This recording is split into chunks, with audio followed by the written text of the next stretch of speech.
Welcome, Commissioner. Thank you. I am glad to hear that you're going to tell us about what it takes to set up a tax type.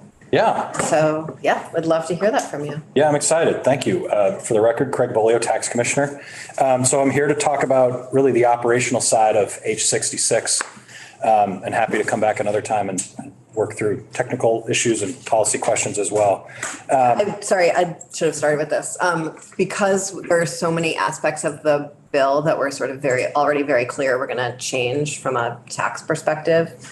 I asked the commissioner to do sort of the high level, and then we'll come back once we have a revised draft to comment on the draft from a more technical perspective. So yeah. Thanks. And so, I mean, I have to start with the headline that you've heard from the governor himself is that he's not interested in a new payroll tax and won't support a new payroll tax. But I'm happy to focus on my piece of what it would take to stand it up if a new payroll tax happens. So I have a presentation that I sent to Sorsha right before I came over here. So I'm sure nobody else has seen it, and I appreciate her flexibility. And she's going to drive for me today. So Sorsha, if you could start on slide 2, please. Actually, I guess I'll have to look behind. I'm going to just trust that we're all there because Sorsha's great. I promise one of us will tell you. Perfect. So, I mean, high level, what does it take, right? It takes 2 things, people and computers. And that's maybe an oversimplification, right? I would expand computers to systems.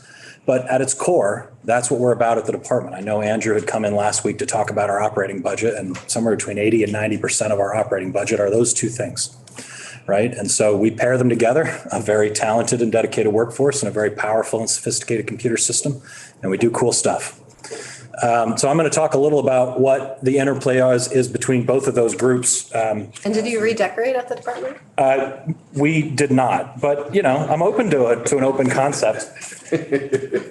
So moving to the next slide that says implementation steps, right? So there's 5 main things that we do when we implement a new tax type or a major reform, right? We do our IT programming. Generally, that's happening in VTax these days. Almost everything moves through VTax in the department. That's really a big piece of it, right? It's a big lift, and I'll jump in the next slide about what really goes into the nitty-gritty details on VTax.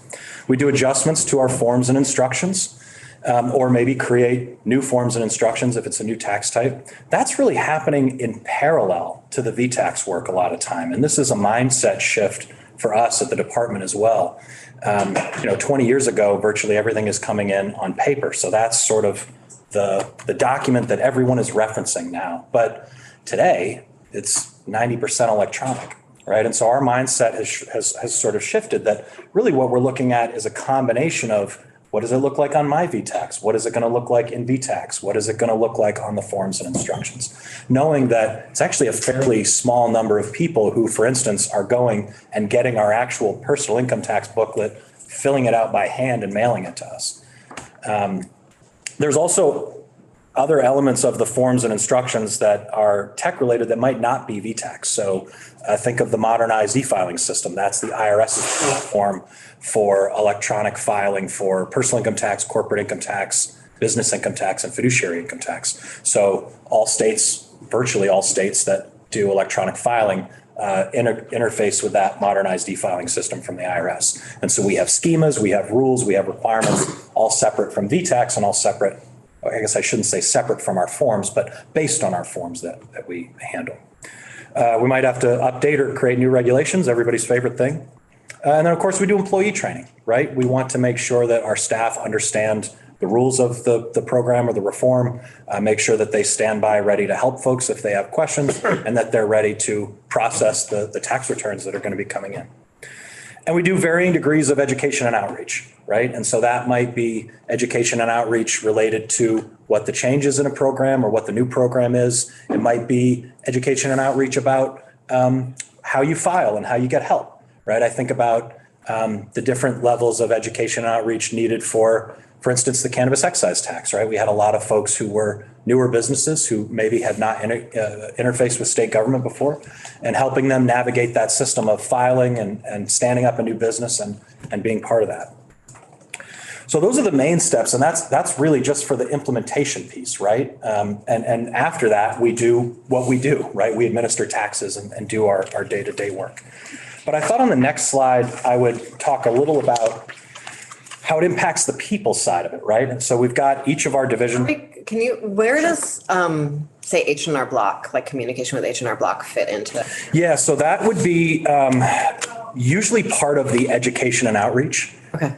So part of our process every year for standing up our forms is to be working with those third-party software vendors.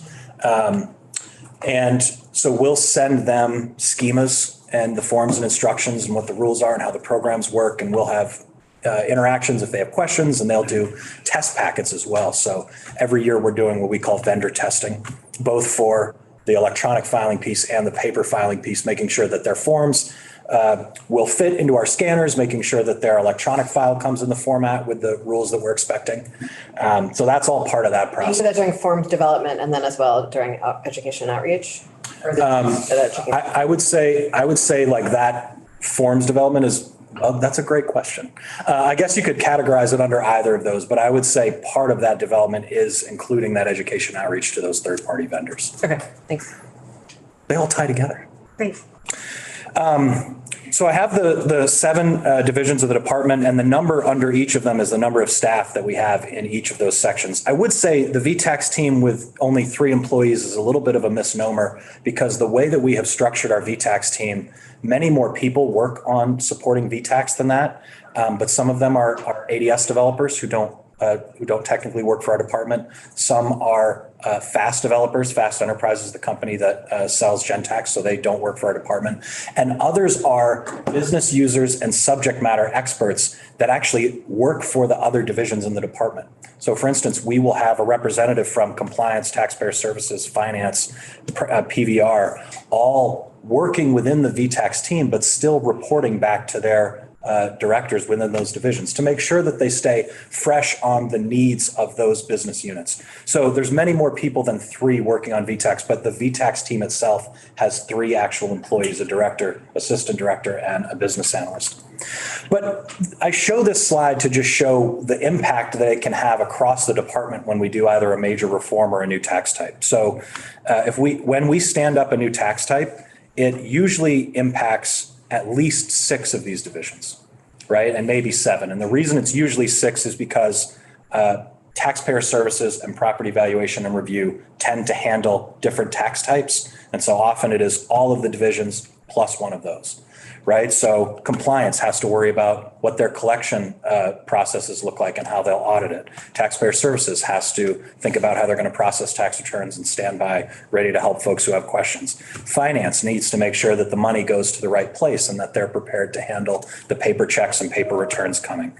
Property valuation and review does very similar things to taxpayer services on the taxes that are focused in those areas. Or if there's an impact to municipal officials, the DAs have to be ready to stand by and help them. The Office of the Commissioner has our data team with our analysts and our communications team that handles a lot of the education and outreach. The legal team has to stand by for legal assistance, right? And then the VTax team has to program it. So it's really a cross-divisional, full department effort and teamwork and collaboration every time we stand up a big new reform or even a new tax type. Moving to the next slide, I want to dig into the details of the VTax modules. And it's interesting, right? It makes sense that VTax does everything that the department does. So the modules that you see here are independent modules for VTax. So registration, payments processing, returns processing, transactions, refunds, billing, collections, revenue accounting. I'm actually lumping a few of them into the audit discovery data warehouse. Those even can happen separately. And then My VTax, which is our online filing site. Each of these things requires its own design, programming, and testing, and then maintenance after that, right? They all integrate together and work together, but registration looks different for sales and use tax than it does for personal income tax, right? For sales and use tax, the businesses have to register ahead of time. They have to get a license. They can't file until they've registered with us. Personal income tax, if you are a new filer and you file with us, we're going to register you automatically. So there's different elements to that, right? And a lot of them work similarly across different tax types, right? Payment processing looks very similar across different tax types, but returns processing doesn't necessarily, right? Each tax type is going to have its own return that we need to process, its own form type, its own work item rules, right? Rules that we have to implement for when a tax return needs manual intervention. And there's two main types of work items even, right? There's the ones that are, we have to fix it. So for instance, the social security number is missing on a personal income tax return, right? We cannot process that return if we don't know where it goes. But then there are other ones that we might be able to choose or turn the dials on, right? Perhaps there's a credit that if it's over a certain amount, we want to review, right? We have discretion on that. We could change the threshold. We could remove that work item entirely. But we do have two buckets in front of us that we really have to work on. Each of these areas is also areas that people in the department work on, right? Registration, payments, returns, transactions. That's a lot of taxpayer services and PVR focused stuff, right? Refunds as well. Billing and collections and audit and the discovery and data warehouse, right? That's a lot of compliance work. The revenue accounting, that's a lot of our finance team's work, right? And my VTax is, again, sort of a collaboration between all of those sections and of course the VTax team.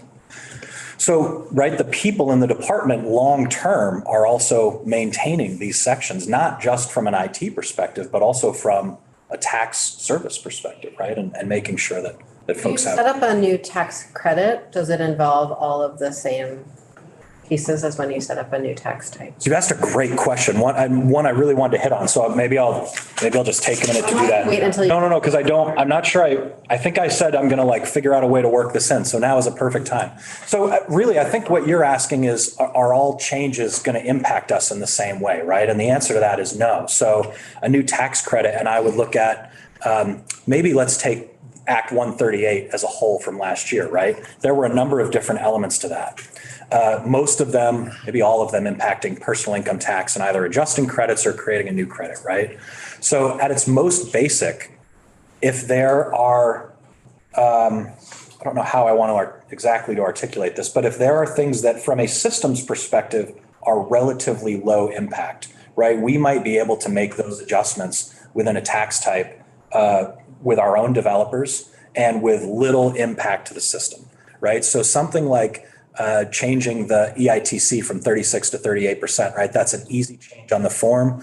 It doesn't take a lot of programming efforts and it doesn't take a lot of outreach either, right? Like that change, again, it's an existing program. People are filing for it today. Changing it from 36 to 38 doesn't change the scope of who's eligible. What about the child tax credit? Yeah, so that's a little bit more, right? Because that's going to be new lines on the form, but it's still implemented within the personal income tax, right? So I look at, and this is maybe one of the great ways to give you folks some insight about how it works. I look to the module like transactions, right? So with the child tax credit, it's still within personal income tax. It's a personal income tax credit. It's from the general fund, right? So we can have it just post on a personal income tax return as part of a credit against their return. I look at something like the healthcare contribution assessment, which moved from the Department of Labor several years ago to the Department of Taxes, and we integrated with our withholding form, right? Which from the outside is really great for taxpayers, right? They file one form, two parts. We're actually able to do it with, I think, half of the resources that VDOL was doing it with because of the powerful technology that we have. But it's actually really complicated behind the scenes, right? And that isn't necessarily intuitive or known when you just look at the form. In the background, in VTax, we're taking that one form, usually electronically, but take my example of paper, and we're ripping it apart into two different tax types in VTax. So we have the withholding tax, and then we have the healthcare contribution, right? And those are the kind of design decisions that happen when we build this out, right? Is this impactful enough that we need to do it with perhaps a separate account type, separate transaction type, or can we integrate it into what we're already doing? Right. And there are a lot of examples where we are able to do that. Most of Act 138 was that last year. The one piece that was Act 138? That was the all the tax credits. Thank you. Yeah. Sorry. The one element of that we saw. It's an act, the numbers become somewhat. Hey, I'm actually proud that I knew it off the top of my head. Once, the one element that we discussed last year with Act 138 was the ongoing service level, right? That it was going to be a $37 million program, thousands of filers added. And so we wanted to make sure that we had staff able long-term, not necessarily on implementation, to stand by and help taxpayers who needed help, review returns, those kind of things. And so there's both elements of that, right? There's the standing it up part, and then there's the doing it, moving forward part, right? The Is actual. there an appropriation connected to that bill that I don't remember? We asked for 2 positions and we received 2 positions, but we were funded for 1.5 positions. So we absorbed the other half FTE in our budget. But I believe that happened in the budget, perhaps. I don't know if it happened in Act 138. I've said a lot, so I'm happy to pause and take questions at any point or keep moving. Thank you. I learned last summer that the more automated and the fewer the eyes on, the more likelihood there is for fraud. So what do you do so that, are you picking everyone? We don't have that many filing taxpayers. Do you look at every certain number of returns to see what's going on with them? I'm not sure that I would agree with that sentiment. Oh, wow. So, and maybe I would say we've got a little bit of a different philosophy at my department. So where we can automate it safely, that's what we focus on, right? So I think if you're just automating anywhere and not thinking about the impact to potential fraud, I think maybe you run that risk. But for instance, we've really been able to automate a lot at the department because we have more data than we've ever had before, right? What we have in the data warehouse and we have in VTax and we have with even something as simple as businesses electronically filing their current year W-2s, right? Again, that's a phenomenon that's really transformed over the last 20 years. 20 years ago, they're all coming from paper. Our systems couldn't scan them. So, if you wanted to look and make sure that somebody was reporting all of their income or hadn't made a typo on their withholding, you are going to the files, finding that W-2, and then looking at the tax return. Today, that's coming in electronically over 90% of the time for the W-2s. The system, their return is coming in electronically, and we can say, do those numbers match? If they do, you're good to go. Right. And so that allows us to automate in a safe way because the amount of data that you would need to get through all of our fraud checks is enormous. And so we have seen overall, there's blips and valleys and bumps, but overall, we have seen a downward trend over the last decade in identity theft fraud in Vermont and across the country. That doesn't mean it doesn't exist or that we don't need to be vigilant about it. It does exist, and we see new schemes every year, and we do need to be vigilant about it. But I believe part of that reason is because of the data that the IRS and all state tax agencies now have to be able to safeguard people's returns.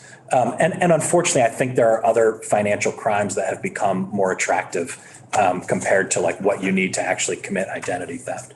Also in Vermont, we have been really vigilant about this for a long time. I truly believe it's been more difficult to get fraudulent returns through in Vermont than the majority of other states. And so I think that also has a little bit of an impact that for people who are interested in committing these crimes, they look at Vermont and say, it's not worth my time to do it there, which is useful for us. So I've given, did I hit at what you were asking about? Okay.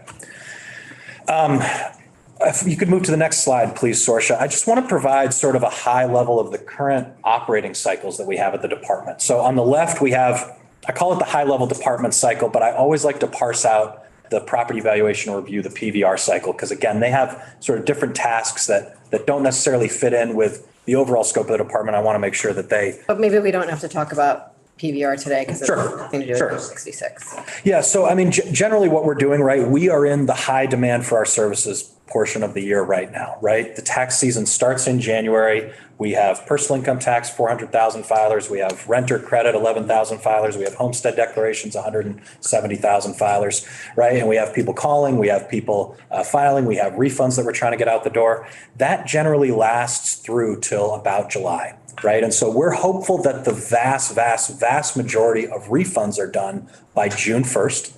And I believe Andrew might have talked about this on Friday, but last year we issued 95% of our requested refunds by June 1st. which we were very proud of. That was the most ambitious goal we'd ever set.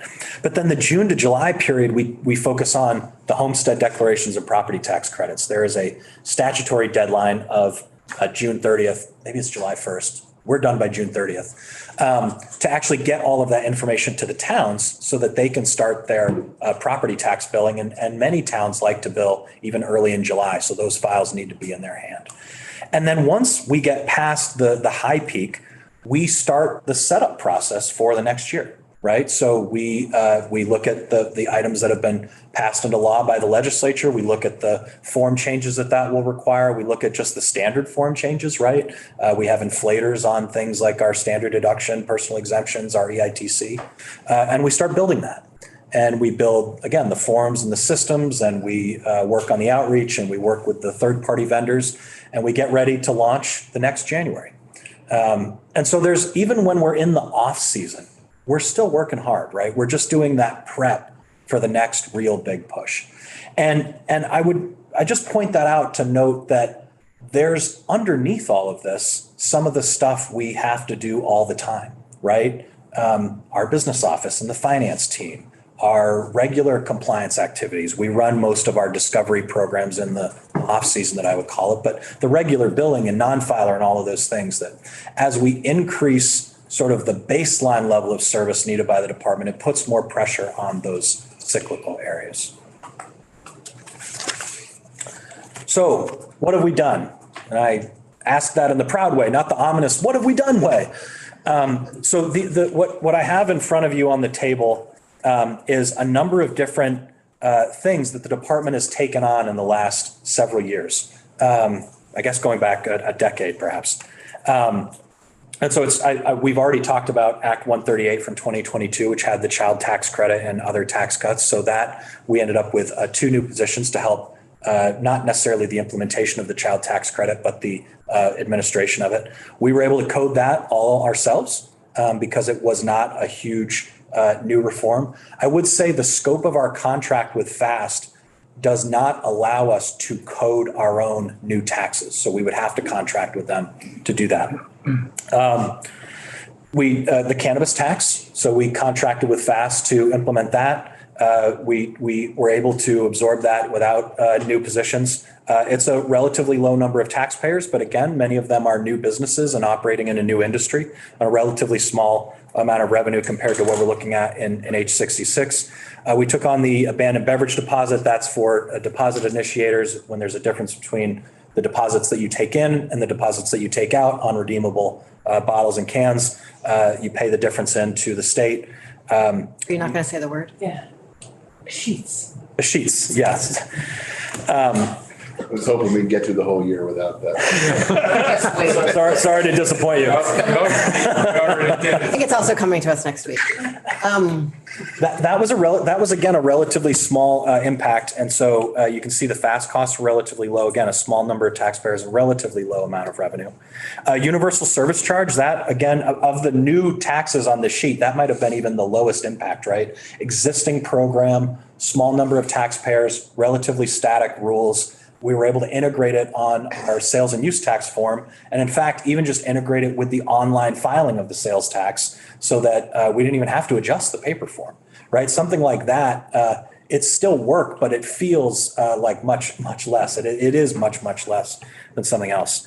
And then I look at, again, the healthcare contribution we talked about, and 2 that were actually pre-VTax, healthcare claims tax and uniform capacity tax. That's the solar arrays that ended up getting implemented as part of the standard VTax implementation. That's why I don't have the costs for the contract with. How much did the healthcare contribution change cost you other than the FTEs?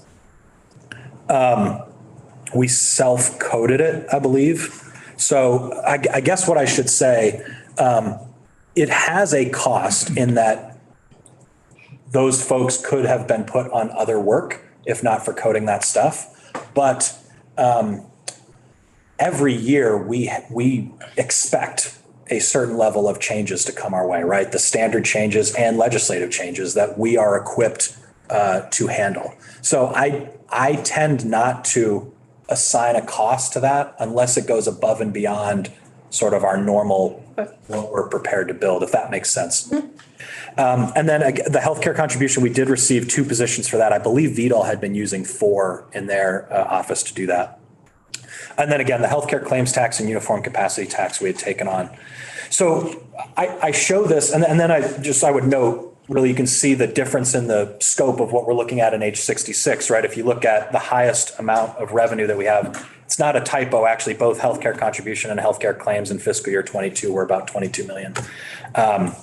But many more taxpayers, right, where I'm assuming probably about 34,000 businesses probably, which is the scope of our withholding, and then an unknown number of self-employed folks who would opt into the program. In tax year 21, we had about somewhere between 50 and 60,000 filers that filed a Schedule SE with Vermont. So I don't know how many of those would opt in that would become taxpayers under this. And then you folks can probably correct me if I'm wrong. I think the latest JFO estimates are about 100 million that the payroll tax would raise. So it is a much larger scope than what we've absorbed in the past. And on my next slide, if you could move forward, please, Sorsha, I want to answer, like, how did we do what we just did on the last slide without asking for positions for money, right? And there's 2 main parts of that, or asking for many positions. The first is that VTax, a combination of VTax, our staff's productivity, and just the modernization of the world have given us real efficiency gains at the department. And we've used a lot of those efficiency gains to absorb these added programs, right? We get some capacity from the fact that now 90% of our people, 90% of Vermonters file personal income taxes electronically versus it used to be 10% 20 years ago, right? That has real impacts on our department in terms of what we have to process. It gives us some capacity without providing new positions, and we can take on programs of small or moderate size. I would also say, and this is, I think, a really important discussion to be having at this time just for this committee, is that the Tax Computer Modernization Fund, which I know you've heard of or heard about a couple of times now, has really functioned in a way that has allowed both the legislature and administration to implement a number of tax policy changes, new programs, without having to have the discussion of we need implementation money.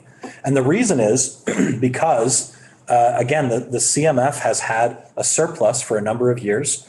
We have scaled down the revenue going into that fund to help spend down that surplus. And we're trying to get to a place where it's now just going to be sustainable moving forward. But this will now have to be part of the annual budgeting cycle, right? So for instance, the proposal that we've put forward for making the CMF sustainable, that was baseline level of service, right? So that is what we are spending today on our normal maintenance and these other projects that we're wrapping up. It doesn't include surplus funds for a project like this, right? So I say that to just let you folks know that it is likely that, since 2012 or 2014, we haven't really been having to have this conversation, and I think we will now. And it's really a 2-sided conversation. One, the structure of that fund and the amount of revenue that it raises for that fund, and the spending authority, right? It won't be just a question of the spending authority that the department has, because it likely wouldn't be generating enough. And I also just want to put a high level of, you saw on the last page what we've taken on. The feeling from my team is that we are at or near sort of our cap of what we can absorb right now without new efficiency gains. And those will come over time, but not necessarily imminently. I appreciate you admitting that. Yeah, I mean, look, we have great service levels, and I'm really proud of it, but folks also work really hard, right? And so, yeah. So if we move to I think I've only got a couple of slides left, and I don't know where my time is supposed to end if I'm. You're doing good. Okay. And I will admit, these numbers are not as solid as I would like them to be, and we are working on digging down further to get true apples to apples comparisons. But I have a couple of other jurisdictions, and then also VTax numbers for places that have these programs and how many people it's taking to administer them. So Washington, D.C., I thought was a good proxy because they have a similar population to us. So what I'm trying to dig down on here, they have 127 employees in their paid family leave unit. They're doing both tax and benefit side, though. I don't know what number is attributable to just tax, and I'm trying to get that. I don't have it today. I also have Oregon here, which is a much higher population than us, of course, but they're interesting to look at in my eyes because they are using the Gen Tax system to do their payroll tax and paid family leave. And I'm not finding a lot of states around the country who have these programs who are using Gen Tax for it, which is interesting to me. But so they have somewhere between 100 and 120 employees. They're in a combined paid family leave UI unit. And I would say they're serving 130,000 employers. And I put Vermont scale for reference. We have about 34,000 that are. Do you have a comment on why various states do or don't use Gen Tax? So I can speculate relatively safely. So let me try to do that. The base Gen Tax program is taxes, right? It's been in recent years that the company has started to expand into things like DMV software and expand into things like UI software. And I'm not an expert on these programs, but most of what I've seen around the country is states combining this type of program with their UI program. Okay. And so I think because FAST doesn't have, like FAST has like 30 states that they do taxes for, right? But I think they have somewhere between 6 and 8 that they do UI for. So I think it might just be, I don't have any comments on whether or not it can, but I think it's that those states haven't matched up with where the programs have been initiated. It's not a good or best, it's as you just said, what matches up with what they do. Yeah, I wouldn't take it as an endorsement or lack thereof that they don't have a higher number. Do you have a? I don't want to jump ahead, but seeing that Oregon does the paid family leave and UI together, is that a similar approach that you might be looking at? I've seen that in a number of states, that it's happening through a Department of Labor or something like that. Again, I don't want to claim to be an expert on these programs, and so I don't want to necessarily speak for that. But just as I'm doing my own research, that's what I've been seeing. And then I just had spoken with folks at VTax, and so they were able to parse out that they, in terms of UI tax, they have 22 employees doing just the tax portion of that. So drum roll, please. On the next slide, I have sort of what I think is what we would need to implement the payroll tax portion of H66. We are estimating 15 employees across those 7 divisions, a number of them in taxpayer services, a number of them in compliance, some on supporting VTax. And I think we'll need between 2 and 3 million in IT funding for the implementation cost. And that's one time. Yeah. There's 2 elements to that. And I have to say that's my estimate right now. Like we would have to work with FAST and like get a quote and understand that. But this, I can say because of the scope, the volume, the amount of money that we're talking about, this would need to be stood up as a new tax type. I would strongly encourage us not to try to fully integrate it with withholding as we're trying to parse out the money and where it's going and going to a special fund.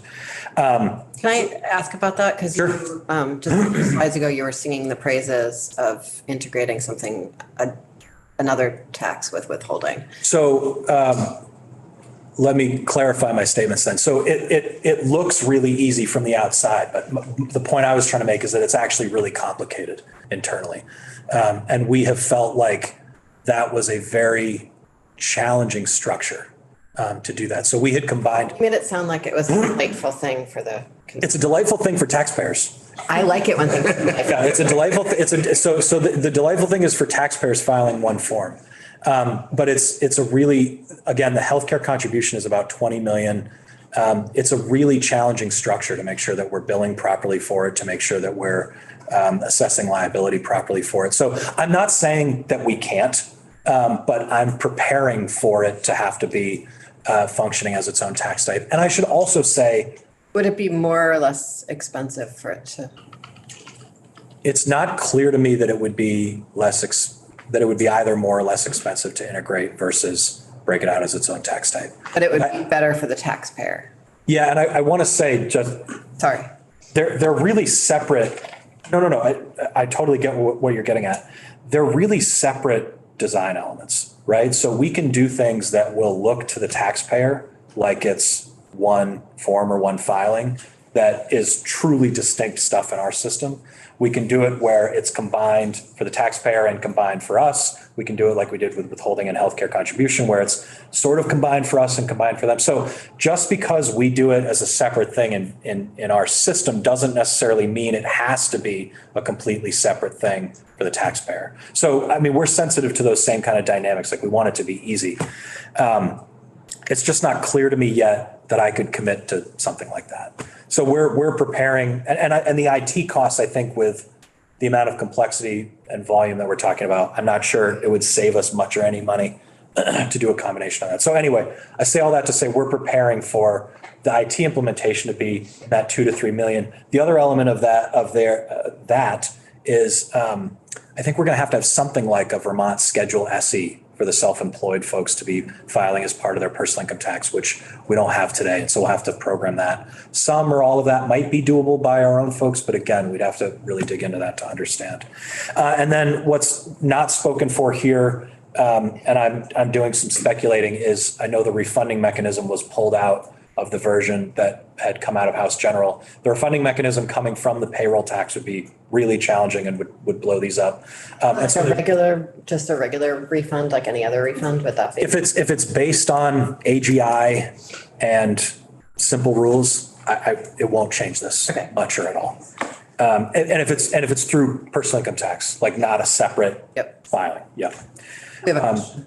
Yes, sorry. Just, Commissioner, I want to recommend that you use your sort of scope of intelligence gathering over to Rhode Island as well as. They are on our list. And there are two reasons. One, they've had one for 7 decades. And the other is they did not have an implosion at their UI unit like we did. And I suspect, although I don't know, that there is more integration between the UI taxation and the corpus of their tax department.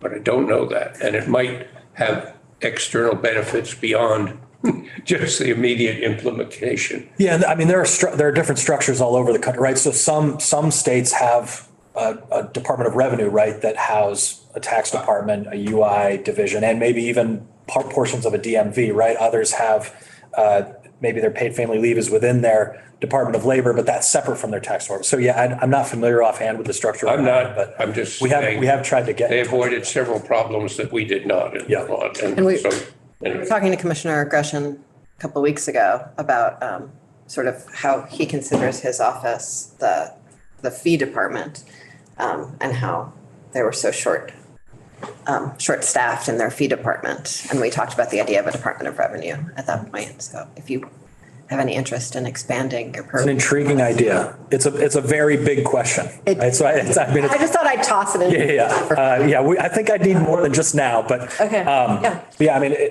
if folks are interested in exploring that, Maybe another. it's a big question, but happy to try to participate. And so then my last note on this is I would just say, right, this is only for our portion of the tax department. I don't want to speak for other stakeholders in the bill. I know the treasurer's office is doing the benefit side, so I'm not familiar and don't want to speak to what those costs will be, but this is for our portion of the payroll tax as I understand it today. Thank you. I think that's it for me. Yes. Great. Saoirse, can you go back and forth between the past slide for a second? Previous slide? The previous slide. Thanks. Great, okay. Thank you. Oh, sure. Spending some of this, really appreciate it. Does anyone have any other questions? No. Okay. We are going to take a break until 10.